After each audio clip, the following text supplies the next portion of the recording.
Rose Revolution of 2003 finally allowed Georgia to close the book on the Soviet era, the country's politics dominated by one man. President Mikhail Saakashvili has won 2 elections and survived a war with Russia since then. Strategically important on the post-Cold War chessboard, Georgia's goals to join the European Union and NATO have amplified friction with Moscow. Last week, domestic problems brought street demonstrations in Tbilisi as protesters complained of poverty and accused Saakashvili of monopolizing power. The West and human rights groups condemned the police use of force as excessive. Several days later, the atmosphere was very different when Mikhail Saakashvili spoke to Euronews.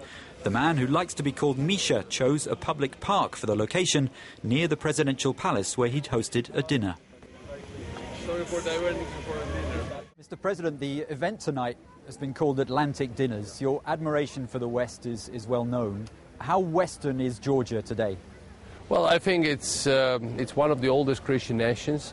It always had wanted to be Western, but it had always been in geographic alienation from the West. So it's like the dream that never came true, but it was always there. It was always around. And the lucky occasion is that the country has survived as Georgia, and now maybe it's another chance to get back to our historic roots or to get back to our Europe. Let's see. Now, you've talked about the progress you've made since the revolution, the Rose Revolution. Equally, we've seen evidence of problems that manifested itself with these protests over the last week, including some violence. How do you explain those events? Look, we have groups that don't run for parliament, don't run for elected offices.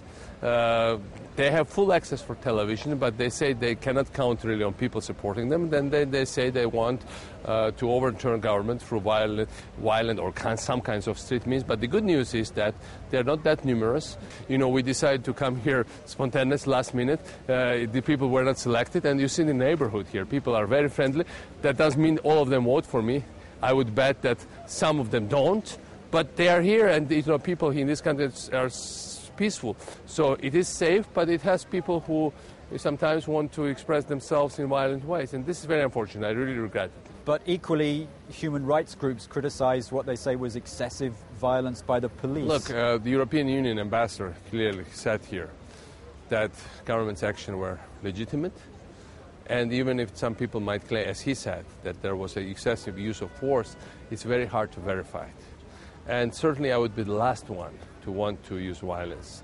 There is a due process of law. We are upgrading our police force. I think they've acted much more professional than in the past.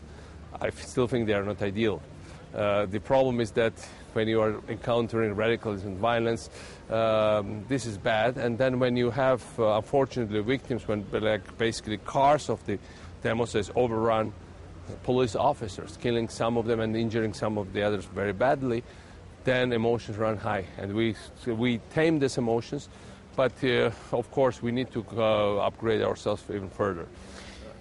You yourself have acknowledged that there are underlying social problems. For instance, you hinted tonight at a generation gap. You say that Georgia is very young, but there are a lot of people over a certain age who perhaps are excluded and are poor and are unemployed and are not benefiting from the way the country has been going. Yes, there was this generational change here. We had to find new approaches. We had to implement very brave reforms. We fired 90% of bureaucracy after the Rose Revolution. We fired the entire police force in Georgia. Every time you want to get turnout against us in the streets, you'll find the people, how like recently in the recent rallies, half of them were former policemen fired a few years ago. Now, when we fired those people, we knew we would be running into problems. People get used to better situation. We have right now 5 times less crime rate than we used to have. We are second safest country in Europe. We are one of 3 least corrupt countries in Europe. But that came at a price tag. The price tag is that we alienated certain people in the local society, and these people will always strike us back. But we have to handle it through some kind of political dialogue, but explain to everybody there is no turning back. You mentioned political dialogue. I mean, a major problem for Georgia as a country is relations with Russia, given all that has happened. You seem to make light of those problems tonight, certainly on a personal level. But do they not worry you?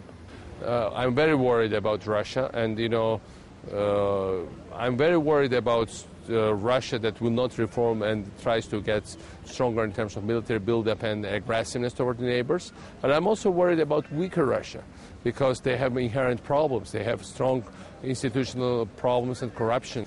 And the point here is we have to find middle way. We need Russia that is more open-minded, more liberal, more open towards modernity.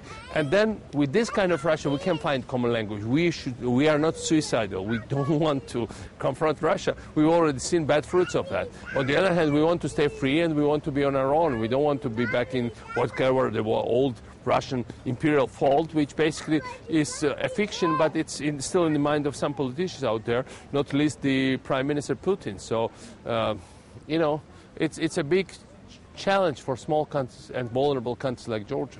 Does your relentless push west antagonize Russia, and could you do more in terms of making overtures? Look, our push towards the West is not based on geopolitical priorities. It's based on our own internal values.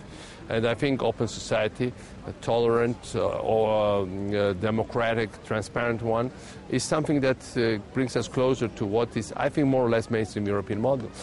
We don't want bad relations with our neighbors. The last thing you want to, when you want to become an open society as a hub for the region, last thing you want to alienate your biggest neighbor. Now, how to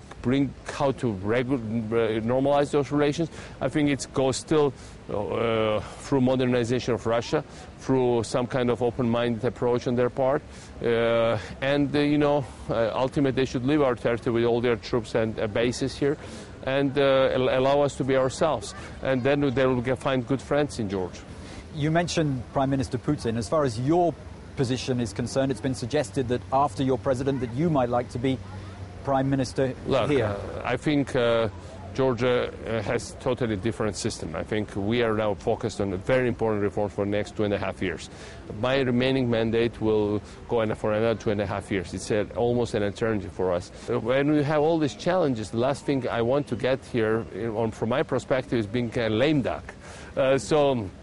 Certainly debate about my future position is not my priority because I want to avoid a lame duck. But one thing I can say for sure, Georgia will have democratic transition. Georgia will have much more open society. Georgia will never be run by just one person or small group of persons in the future. And this is the country that should be where there should be lots of political stakeholders and should be much more liberal and open-minded and much more egalitarian in terms of who is running it.